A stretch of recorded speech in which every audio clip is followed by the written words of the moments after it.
Y como todos los miércoles tenemos la mesa de análisis con Patricia Osuna y Juan Carlos Puebla, a quien le doy la bienvenida. ¿Cómo estás, Pati? Muy buen día. Muy buen día, muy bien. ¿Y ustedes? Y muy buen día a todas las personas que nos escuchan. Juan Carlos, buenos días. Buenos días, Elena. Buenos días, Pati. Buenos días a toda nuestra audiencia. Bueno, pues el tema que hoy vamos a platicar es justamente el COVID-19 con esta variante de Omicron y la cuarta ola.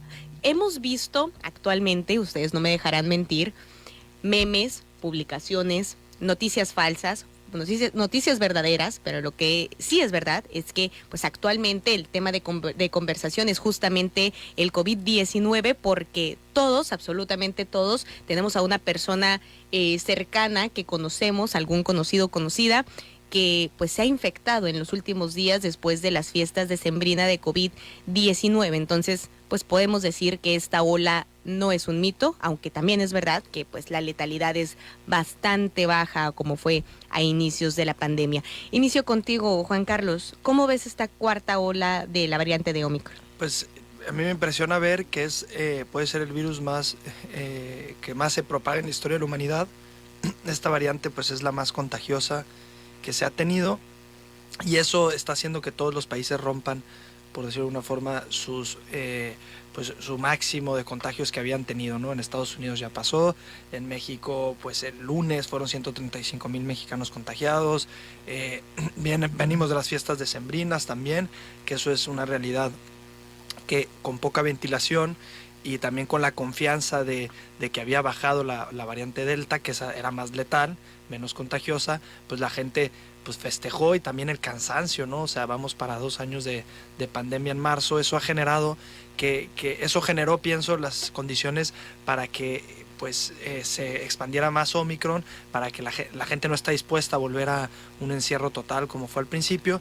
Y luego con la gran ventaja también, a mí me molestó mucho en los medios lo que iba a decir es, a mí me molestó en los medios que dijeran, no, es que Omicron es lo peor que va a pasar en la historia y tal. Bueno, ya hay un conocimiento del COVID bastante generalizado, ya sabemos qué medidas funcionan, cuáles no, y al mismo tiempo la ventaja, pues las vacunas, ¿no? También, que se ha visto que tienen una gran eficacia, y luego que Omicron no es tan letal porque no afecta a los pulmones, ¿no? Dentro de la mutación que se dio del virus, pues esta variante no afecta tanto lo pulmonar, y aunque algunos lo critiquen, pues sí es más parecido a una gripe común que tenemos en cuanto a síntomas, y eso ha generado también que, aunque hay mucho pánico en el sentido de que hay demasiados contagios, y eso puede generar un problema, claro, el sistema de salud de cada país internacionalmente, sí es menos letal por sí mismo el virus, y al mismo tiempo, con las vacunas y todo, pues hemos generado mejores herramientas para enfrentarlo.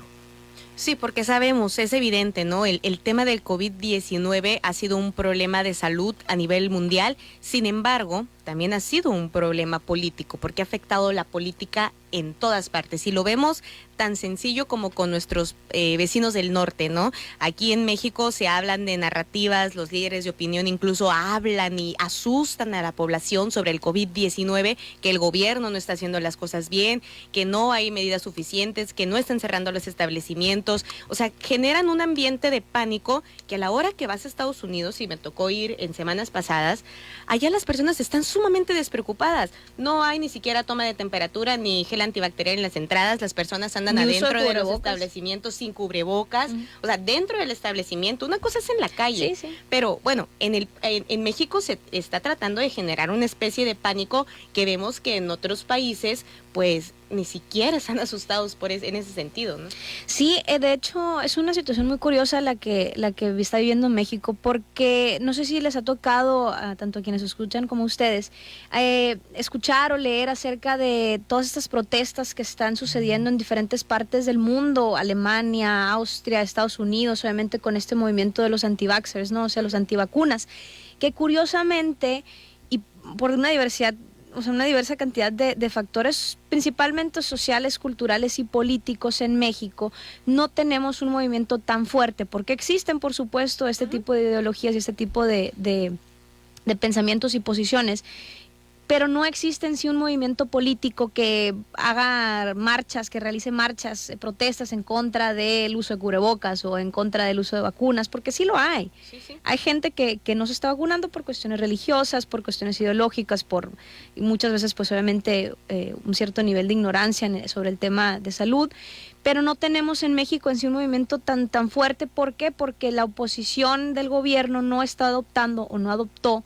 este frente, ¿no? Porque normalmente ese tipo de situaciones tienen un trasfondo político y en este caso no se está manifestando en México, lo cual obviamente es un beneficio para la gente porque no hay esta propagación tan fuerte, la hay, pero no tan fuerte, de tomar una posición antivacunas o antiuso de cubrebocas. De hecho, México, en comparación con Estados Unidos, tiene un nivel de uso de cubrebocas, o sea, increíble, Sí, o sea, sí, por totalmente. superior al tema de Estados Unidos. Por otra parte, me gustaría señalar que hay dos cuestiones aquí en el tema de Omicron y pues obviamente como mencionas, ¿no? Hay mucha noticia falsa, se está manejando mucha desinformación y pues obviamente con fines pues de generar pánico, de generar crisis, pero realmente hay algo que tenemos que entender, que eso se sabía desde el inicio de la pandemia, desde los estudios de los estudios virales. Los virus no son en sí organismos vivos, ¿no? Son entes que utilizan células de otros organismos para replicarse, o sea, inyectan su material genético dentro de nuestras células, en este caso en células respiratorias, del sistema respiratorio, para llevar a cabo su proceso reproductivo. Y dentro de los estudios virales se conoce que, por ejemplo, en el caso de los virus de transmisión vía respiratoria, la mutación se iba a dar y se iba a dar de una manera increíblemente rápida, y eso ya lo sabíamos, ya se había establecido. Sin embargo, ya también se había determinado que con respecto a los comportamientos naturales de virales respiratorios, la mutación iba a tender al mayor contagio o la mayor infección, pero con menor letalidad. ¿Por qué? Porque al final del día lo que el virus pretende o lo que el virus quiere al momento de infectar a un huésped es reproducirse, es continuar su vida y no matar al huésped, porque cuando matas al huésped también muere el virus dentro del huésped. Claro. Digo, se propaga pues en el momento en que se tiene que propagar.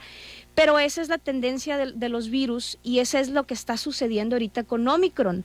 En su momento Delta sí tuvo fue una mutación que también incluso, o sea, más contagios, no tan contagiosa como esta, pero hubo una cercanía más al inicio de la pandemia en cuestión de la letalidad, de la cantidad de muertes, de decesos. Sin embargo, no lo estamos viendo ahorita con Omicron. Y bien lo dijo muy al principio también incluso Bill Gates, que mencionaba que es algo que me parece muy curioso, que ya lleva varios aciertos en este tipo de situaciones, que dice que Omicron va a llegar a la casa de todas las personas, o sea, todos van a llegar, o sea, a tener contagio de Omicron. ¿Por qué? Por este mecanismo viral, por este mecanismo que estamos viviendo y es un llamado obviamente a la población a continuar cuidándonos, porque no sabemos, en alguna de esas también pues las mutaciones suceden en cuestiones de horas, en virus son horas, o sea, no es ni siquiera un año como sucede con muchas bacterias, sino los virus por por su organismo tan simple, por ser entes tan simples, que básicamente es un capsoide, o sea, una cápsula y el material genético. Eso es prácticamente lo único que Pero son, pues. Miniatura. En No una lo vamos cosa, a ver. sí, jamás lo vamos a ver, pero es tan simple que tiene la capacidad de mutar en cuestión de días, de horas, de meses, y obviamente vamos a ver muchos diferentes tipos de cepas, que Omicron no tiene, como dicen, pues el tiempo que tiene aquí, sino que se detectó, ¿no? O sea, desde hace mucho ya teníamos Omicron aquí, con la globalización, pues ha permitido que este tipo de situaciones se propaguen de manera trascendental, o sea, increíble, pero no hay que tener pánico, porque eventualmente ya estamos, o sea, esta cepa ya nos está llevando hacia lo que queremos, pues, o sea, que se convierta, como dice Juan Carlos, en lo más similar a una gripa y que existe una reducción importante en la letalidad del virus, ¿no? Claro, y hay que recordar también cuando salió pues este virus del H1N1, la influenza, que en un principio también se generó un pánico, pues se pudo pues sacar pues digamos una vacuna efectiva en un en un tiempo más corto de tiempo, vaya, pero lo que sí es importante es aceptar eso. El coronavirus no se va a ir. tenemos que aprender a vivir con él. Y en ese sentido, pues es importante seguir cuidándonos, sí, pero también es importante no tener miedo, porque yo la verdad sí estoy en contra de que se paralice todo porque hay una enfermedad. Bueno, enfermedades siempre va a haber y está mal que se diga, pero quizá en algún futuro pues existan enfermedades más letales, pero no por eso vamos a dejar de vivir, sí, ni vamos a dejar de hacer actividades. Exactamente, y yo creo que es una cuestión de aprendizaje, ¿no? Sobre todo tanto para autoridades como para la población. No va a ser ni la última ni ha sido la primera vez que vamos, o sea, ni fue la primera vez que vivimos una situación de este tipo. La magnitud con la que se dio, por supuesto. Sin embargo, es una cuestión de aprendizaje porque, como bien sabemos, la pandemia resaltó muchísimas deficiencias en los sistemas de salud, en los sistemas educativos. No estábamos preparados, o sea, pero ahora ya lo sabemos, ya son 2 años de la pandemia, ya conocemos, ya sabemos lo que funciona. Gente, los tapetes sanitizantes no funcionan, no para, o sea, hay que eliminar este tipo de prácticas que pues realmente no añaden, sino que pues realmente lo que tenemos que hacer es continuar con la estrategia de vacunación, seguir vacunándonos y el uso de cubrebocas y mantener medidas de higiene básica, ¿no? Que es lavarte las manos, no estornudar y porque todavía sucede, me ha tocado ver incluso en la calle gente que se tapa con la boca y luego van y saludan. Digo, oigan, ya, o sea, no, no es para tanto, pues no. Me pareció interesante lo que platicaba Pati de los antivacunas, ahorita me quedé pensando un poco, y es interesante, en México no existen movimientos libertarios, nunca, o sea, pero históricamente siempre todos aceptamos el gobierno, no existe el anarcocapitalismo nunca, sí, y no existen movimientos libertarios de decir, pues ante todo mi libertad y da igual un poco el Estado, las medidas de salud pública. Nuestra oposición no tiene esa mentalidad, no existen. Yo creo que si existe deben ser 5 o 6 extranjeros. Son pocos, yo tengo un amigo que participa en algunas corrientes libertarias, pero pues son pocos, muy pocos. Y esperemos que así nos marcó. Sí. Que no vamos a hacer fuera. No. Parece broma, pero es verdad. Uno de los pocos beneficios, alguno de los beneficios pues que dejaron estos tipos de momentos políticos, ¿no? Pero es una cuestión muy interesante y que realmente pues esperemos que no crezca, la verdad, que continuemos pues acatando la ciencia, vaya. Así es, y a seguir cuidándonos. Y bueno, ahora 2 temas relacionados a la corrupción. Lamentablemente, pues sí, hay enfermedades como el COVID-19, pero la enfermedad más grave que lamentablemente tenemos en México es la corrupción. Y tan es así, pues que está el caso de la estafa maestra, en la cual está también involucrado de alguna manera los gobiernos anteriores que tuvimos en el estado de Sonora. Y por otra parte, el dinero que mandó la Federación para la compra de los 2 estadios, el estadio Héctor Espino y el Oros Gaitán del sur, de Ciudad Obregón. Entonces, bueno, pues ¿dónde está el dinero? ¿Dónde quedó la bolita? ¿Quién sabe? Sigan las investigaciones. Pati, voy contigo. Bueno, yo creo que son 2 temas muy interesantes, sobre todo porque son recientes, ¿no? En cuestiones de corrupción y, como dices, también la corrupción, y lo menciona mucho también López Obrador, pues es como que el trasfondo o es la raíz de todos los males que vivimos, y en cierta medida definitivamente es cierto. En cuestión, tiene una incidencia muy importante en absolutamente todos los aspectos. Aquí el tema de la estafa maestra, pues ayer mencionaban que pues están llevando a cabo los procesos administrativos y judiciales, legales respectivos, pues esperemos que así sea, porque en su momento, por ejemplo, el tema de la estafa maestra que involucró principalmente a través de Telemax, que fue pues la empresa estatal que bajo la dirección de Daniel Hidalgo, si mal no recuerdo, Daniel Hidalgo, que incluso Daniel Hidalgo, la misma administración pasada lo congeló, por así decirlo, no lo sancionó, no lo metió a la cárcel. Aunque lo retiraron de cualquier... Pero no puede ser un cargo público. Exactamente. Pero eso no es un castigo. Pero eso no es un castigo. Exactamente, existe la IP y con esa cantidad de dinero que te metiste a la bolsa, pues no necesitas volver a la esfera pública oficialmente, ¿no?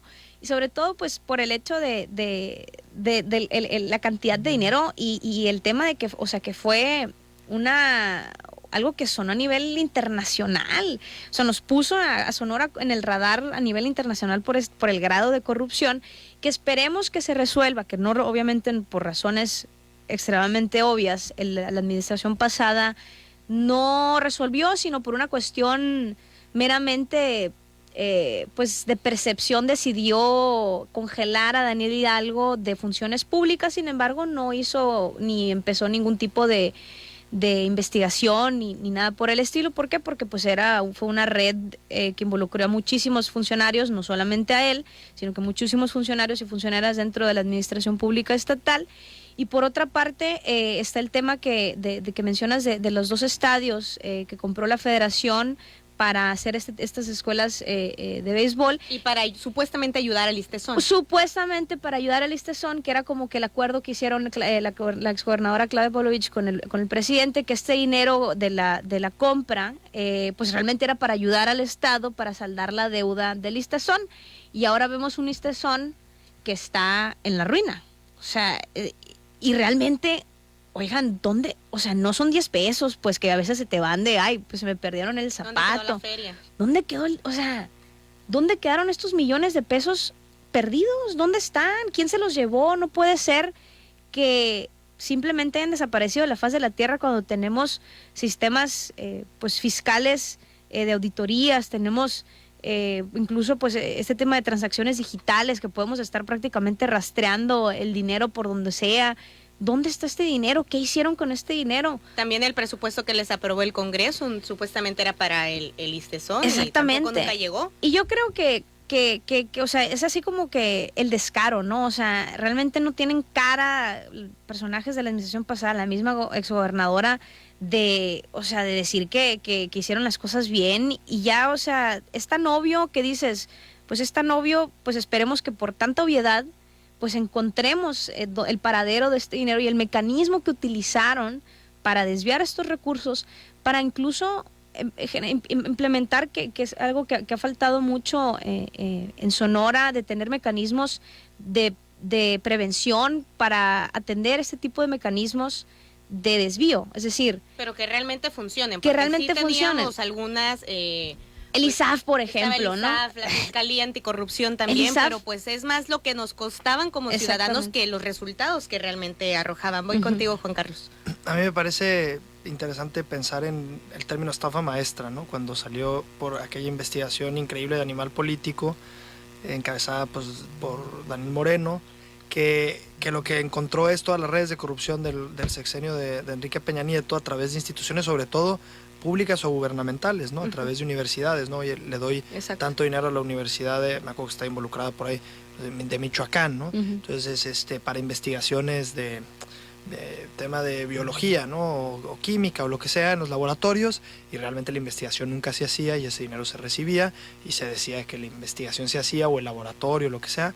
En el caso de Sonora, efectivamente la institución más que sirvió para eso fue Telemax, ¿no? Voy a mandar recursos federales a Sonora para mantener su televisora, en ese caso pues estatal o pública, como más estatal que pública, la verdad.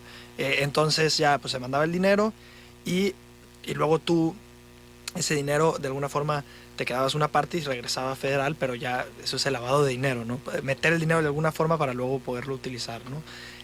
Pero el problema es, pienso que perpetuar ese organizacional desde que se coordinaba desde el mando federal, fue de alguna forma un reflejo de cómo han funcionado las instituciones en México durante muchísimos años, que es cómo se crean redes de corrupción tan complejas a nivel nacional en casi todos los estados de la República a través de instituciones públicas, pues un crimen súper organizado, el famoso, pues la corrupción así es en México, así de organizada es a lo que voy, ¿no?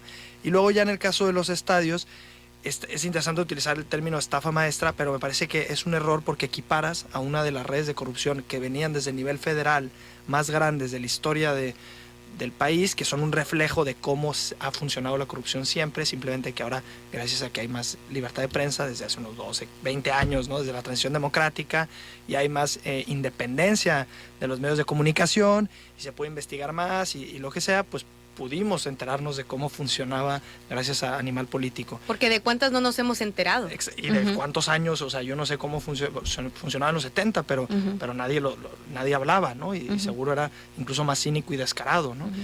Y ahora digo, en lo que pasa en Sonora es verdad, hay que exigirle, como dijo el gobernador, ¿no? Llegar a las últimas consecuencias y exigirle al gobierno, la administración pasada, ¿no? Que digan dónde está ese dinero, qué pasó con el listezón, qué ha pasado. Pero otra vez, llamarles parte de la estafa maestra es equipararlo, capaz internamente decimos, equipara lo de Telemax, muy bien, pero bueno, a nivel nacional e internacional, la estafa maestra fue esa coordinación desde el mando federal, estatal y municipal, en distintas entidades de la República, para robar lo que robó el gobierno de Peña Nieto, y más, ¿no? Que hasta Rosario Robles pues, pisó la cárcel por eso, pero bueno, eso. Y luego ya hablando del caso de Sonora, sí es, yo creo que si algo podemos decir de la administración pasada, es que no solamente podemos criticar que falta de transparencia, robo, ¿no? Pero la incapacidad en general, la incapacidad técnica de gobernar y de explicar ciertos cuestionamientos. Yo me acuerdo cuando recién iba a salir la gobernadora que se preguntaba, oye, ¿qué pasó con todas las obras públicas inconclusas? Nadie del gabinete habló de eso, nunca hubo una respuesta. A veces ni siquiera pienso que sea... o sea, me parece que es algo de negligente, o sea, ni sabemos, ¿no? O sea, que pasaban cosas en la oficina que la mitad ni se enteraba, o sea, así lo pienso, una ignorancia completa de ciertas circunstancias, y este tipo de cosas me parecen inexplicables que, digo, ya sé que ya salió la administración pasada, pero que nadie pues se atreva a decir, oye, pues pasó esto con este dinero, ¿no? Porque es bastante cantidad, que también en los estadios ahorita hay un problema, ¿no? Que Proveis acaba de eliminarse. No sé qué van a hacer ahora en los estadios, se habla de una escuela de bachillerato deportiva, pero ya no va a ser lo que el presidente López Obrador había presupuestado, ¿no? Al principio ese tema está ahorita medio... También eso está raro, ¿no? Que de repente... Que Proveis, yo lo dije desde el principio, estaba raro, ¿no? A invertir en escuelas. Parece que ya va a ser deportiva, no solamente de béisbol, pero también... Sí, va a contener, es una estrategia nacional, ¿no? Y lo ha comentado mucho ahí la Sedatu, incluso el mismo gobernador, que va a contener escuela de atletismo, de béisbol, de fútbol, va a ser así como un centro deportivo. Pero a mí eso me parece más integral, ¿eh? Porque todos tenemos diferentes aptitudes. Por eso siempre me pareció Proveis, o sea, le estás invirtiendo y les puedo decir, el dinero que se invertía en ese programa, que hay que ver dónde está en Sonora porque la administración pasada, pero el dinero que se invertía en ese programa eran 434.8 millones de pesos, la nacional, ¿no? Que en total eran, yo creo, 6, 7, 8 estados, ¿no? Sonora estaba beneficiado por 2 estadios en concreto, el que está en Ciudad Obregón y el antiguo estadio Héctor Espino, pero me parecía muy raro, o sea, vas a invertir esa cantidad de dinero en un gobierno de austeridad a academias de béisbol. Bueno, ya se ve que hace unos meses, de forma no tan oficial, fue un comunicado así, se elimina Proveis y se dice esas instituciones van a ser más integrales, por decirlo de una forma. Tiene más lógica, ¿no? Porque pero ya lo traían, bueno, yo me acuerdo que yo lo leí en las páginas oficiales del gobierno federal desde hace unos, yo creo que unos 3 meses, que ya el plan que anunciaron más o menos creo que fue en septiembre, octubre, noviembre, por eso algunos de esos 3 meses.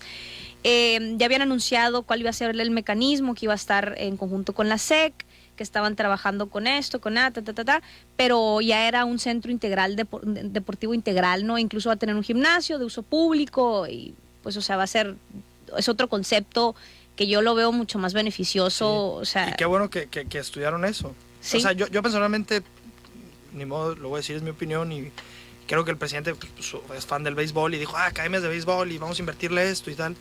Y dentro de su mismo gobierno que es muy importante el béisbol, sin embargo, los de otros deportes también son importantes. Sí, no, ya hablo de la cantidad de dinero que se iba a invertir a academias de béisbol en todo el país. Alguien pensó que sea más integral, mejor invertirlo en algo mucho más integral. Al presidente que venga, oye, a mí me encanta el tenis, pues vamos a hacer, o sea, me explico, independiente de que el béisbol en México tenga más arraigo que el tenis, o, pues el fútbol, en su momento así era, ¿no? Pues el fútbol, ponte academias de fútbol. Entonces si haces algo más integral, das más oportunidades. En su momento fue el fútbol, es cierto. Sí. Bueno, pues entonces hay muchísimo que investigar todavía en el tema de la estafa maestra. Por lo pronto yo me quedo con lo que dijo el gobernador en la rueda de prensa ayer, diciendo que sí, que se está investigando, que se va a investigar. Sin embargo, algo que me parece a mí importante destacar es que en alguna conferencia de prensa que tuvo el gobernador al inicio de su administración, dijo, se va a investigar a quien se tenga que investigar, pero no se me va a ir la vida cazando ratas. Y en ese sentido yo creo que eso es muy importante porque lo vimos en la administración pasada, cuando no había obra para la gente, cuando no había resultados para la ciudadanía, que decían, ve y persigue a alguien de la administración pasada. Entonces eso tampoco está bien. Eso fue, prácticamente ese fue el logo, el lema, el objetivo de la campaña de la administración pasada, y lo lograron en su momento, pero no porque la administración pasada lo llevara a cabo, sino porque ya traía temas, o sea, pues vinculantes en gobierno federal, y traía problemas ahí que pues detonó la administración pasada. Pero efectivamente no podemos replicar esta administración, o sea, no podemos replicar la administración pasada haciendo lo mismo, de hacer una persecución de personajes políticos, para que al final del día ese dinero que se obtuvo pues de lo que se regresó de la administración antepasada, tampoco se vio, pues. No podemos, que hasta capaz si nuestra exgobernadora se va a la carrera diplomática, ¿no? Le invitó el presidente. Eso está curioso también, habría que ver qué pasaría. Y cambiaría totalmente el ajedrez para el PRI. Juan Carlos, ¿con qué te quedas? Pues yo me quedo con el tema de investigación. Es el mismo problema en México. Le exijo a este gobernador y a las instituciones que hay de justicia, lo mismo que le exigiría a cualquiera, que es, si hay ese desvío, se investigue y los responsables se haga justicia y los responsables estén en la cárcel, que ese es el mayor problema en México. No solamente es la corrupción, sino la impunidad, efectivamente. Entonces le pido a este gobernador que no haya impunidad. ¿Con qué te quedas, Pati? Yo me quedo con dos cosas. Primero, que la gente pues no se asuste con el tema de Omicron, pero que continuemos con el esquema de vacunación y que continuemos cuidándonos usando cubrebocas y medidas de higiene básica, lavarse las manos, cubrirse la boca con el antebrazo.